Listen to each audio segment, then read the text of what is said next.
Assalamualaikum warahmatullahi wabarakatuh.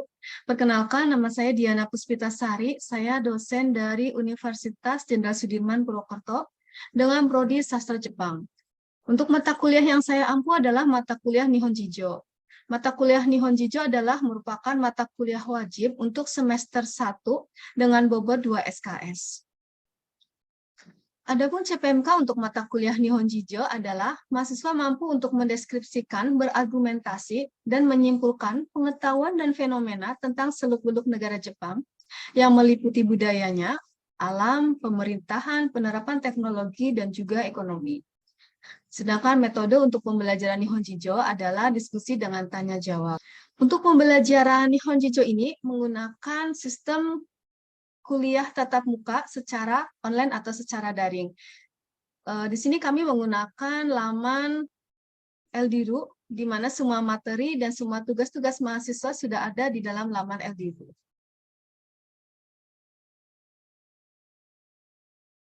Pada perkuliahan kali ini, kita akan memasuki pertemuan ketiga dengan materi iklim dan cuaca. Jadi setiap minggunya untuk mata kuliah Nihon Jijo, masing-masing kelompok akan melakukan sebuah presentasi hasil terkait tema atau topik yang berkaitan dengan materi yang telah ditentukan. Pada tampilan Eldiru, sudah tersedia presensi, kemudian ada materi, kemudian ada link untuk melakukan kuliah daring, kemudian di sini adalah fitur tugas yang harus dikumpulkan oleh mahasiswa. 1 hari sebelum pembelajaran, masing-masing kelompok telah mengirimkan. Kemudian ada kuis juga di sini. Berikut ini adalah cuplikan video pembelajaran Nihon Jijo dengan tema iklim dan cuaca. Assalamualaikum warahmatullahi wabarakatuh. Waalaikumsalam.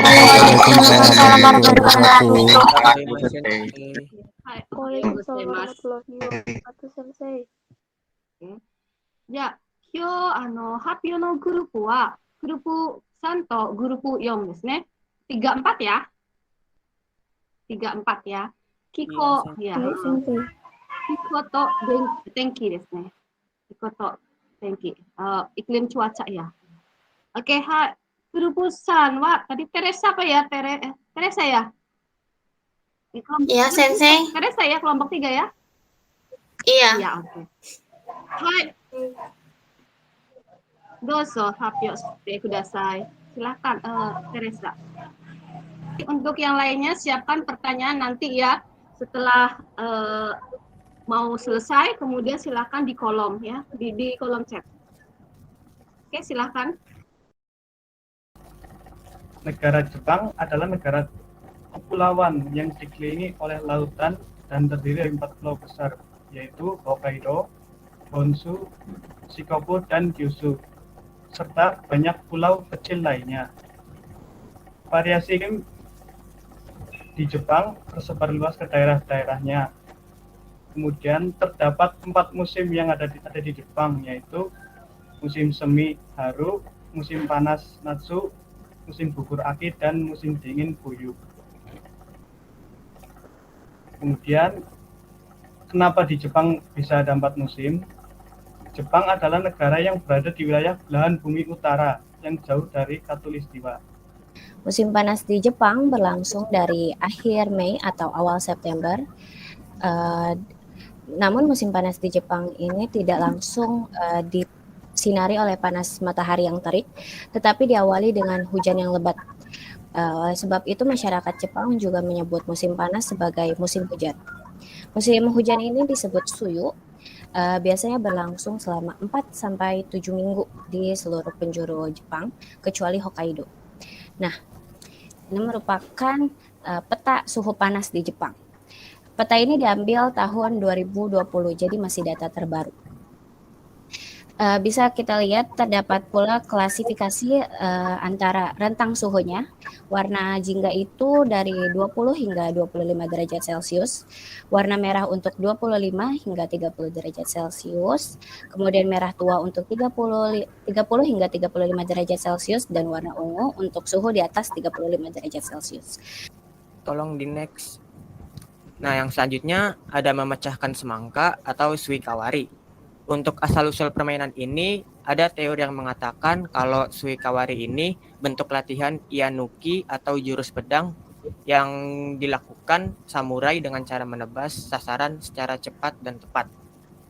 Untuk aturan bermain Suikawari ini, ada seseorang yang memecahkan semangkanya, matanya ditutup oleh kain, sambil memegang tongkat dan diputar beberapa kali agar tidak tahu letak semangka. Ada festival musim panas atau Natsumatsuri. Kalau berbicara tentang musim panas, kurang lengkap tanpa acara ini, karena biasanya kegiatan yang dilakukan di malam hari saat festival musim panas sebelum festival kembang api ini dimulai. Banyak acara yang dilakukan pada saat festival musim panas, seperti ada stand makanan, ada stand perlengkapan, dan galeri juga dalam acara ini. Kalau stand makanan biasanya menjual permen apel, yakisoba, permen kapas, takoyaki, dan lain-lain. Musim gugur atau aki adalah peralihan antara musim panas dengan musim dingin. Selain itu, bisa kita katakan juga bahwa musim gugur adalah musim terindah di Jepang. Mengapa? Karena sangat identik dengan jernihnya langit yang biru, daun-daun yang berwarna kuning, merah, hingga coklat.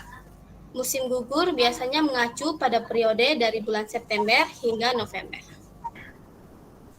Ini adalah perayaan masyarakat Jepang untuk melihat merahnya daun maple. Momiji itu artinya maple, gari itu artinya runtuh. Jadi momiji gari itu melihat daun-daun yang berguguran atau runtuh. Untuk warna daunnya berubah dari wilayah utara menuju ke selatan.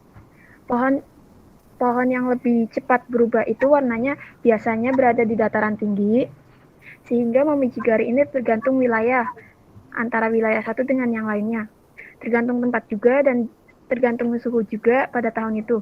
Biasanya orang-orang melihatnya pada bulan November, karena di bulan ini adalah puncak dari musim gugur itu sendiri. Oke, terima kasih untuk kelompok 3 ya. Oke, selanjutnya silahkan menuliskan pertanyaan ya. Silahkan menuliskan pertanyaan di kolom chat ya. Saya batasin dulu untuk 5 ya. 1, 2, 3, 4, 5. Oke, stop dulu. Nambah terus. Oke, stop. Kelompok 4. Danang-san Sensei. Danang ya. Oke, hai silakan Danang-san.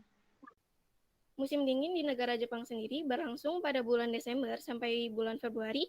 Mulai dari akhir bulan Desember, suhu menjadi sangat dingin, terutama di wilayah bagian utara Jepang yang tidak jarang suhunya berada di bawah titik beku. Contohnya pada daerah Hokkaido, Hokuriku, dan Tohoku. Hal ini menyebabkan daerah tersebut akan turun banyak salju.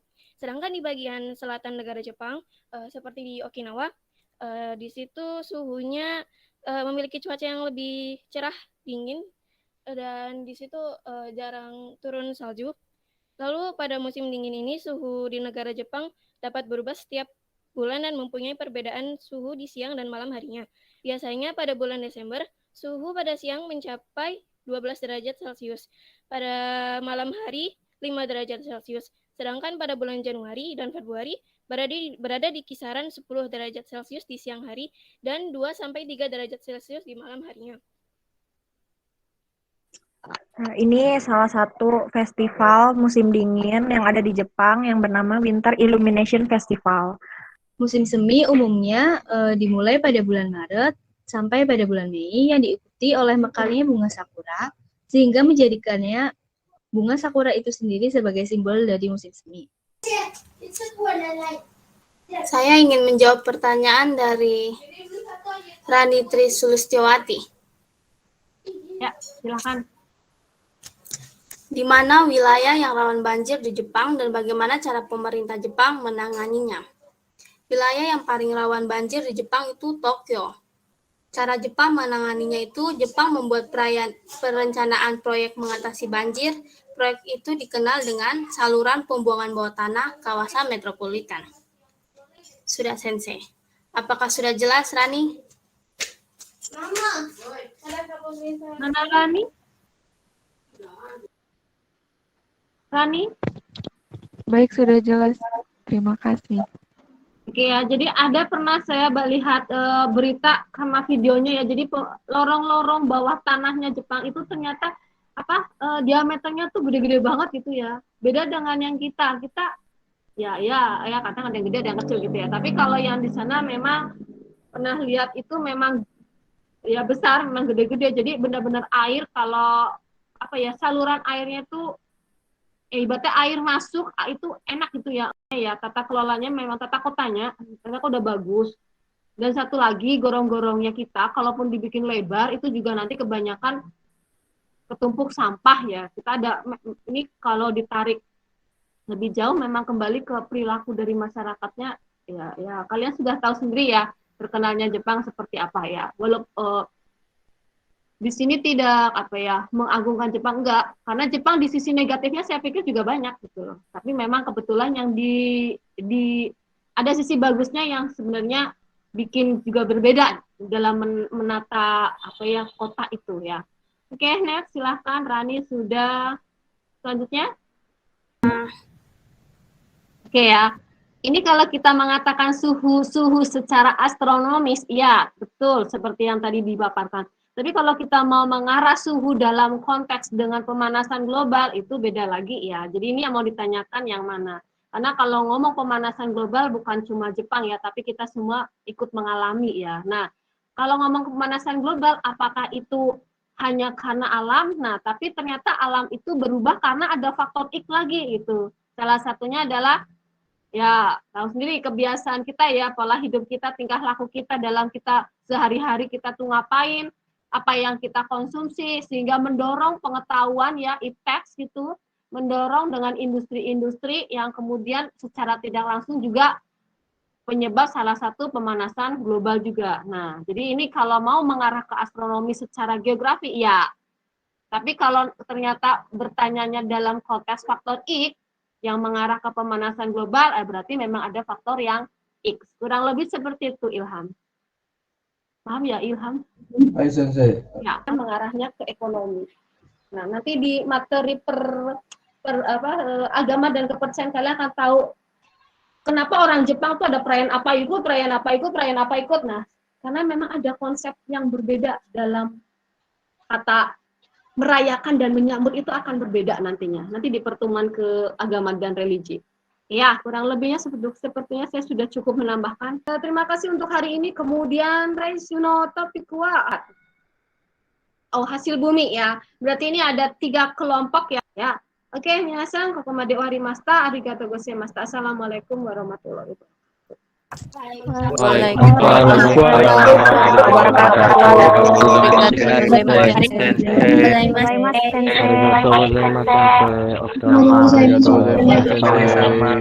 wabarakatuh.